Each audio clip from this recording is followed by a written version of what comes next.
What happens if radio can't take risks on new music? What about the relationship with artists? Will radio welcome Eminem, 50 Cent to the radio station? Will we give out concert tickets?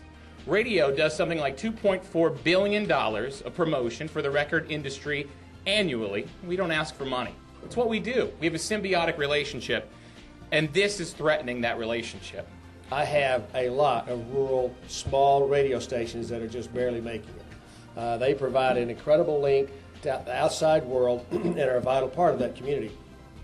These performance royalties, performance taxes will hurt their bottom line, and it will affect them negatively without really giving any benefit to the overall process. Let me tell you the reason I like over-the-air radio is because last September when we had Hurricane Ike literally come through my district.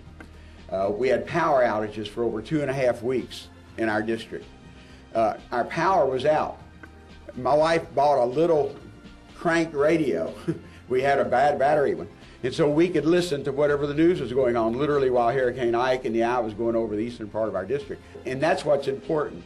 We don't want to diminish that ability, what free over-the-air radio does with Amber Alerts, with information and disaster. And I can tell you, if we take away revenue from free over-the-air radio, we will see that option go down when we have a disaster. I'm very concerned about what would happen to minority formats and niche market formats if any additional burden is put on those.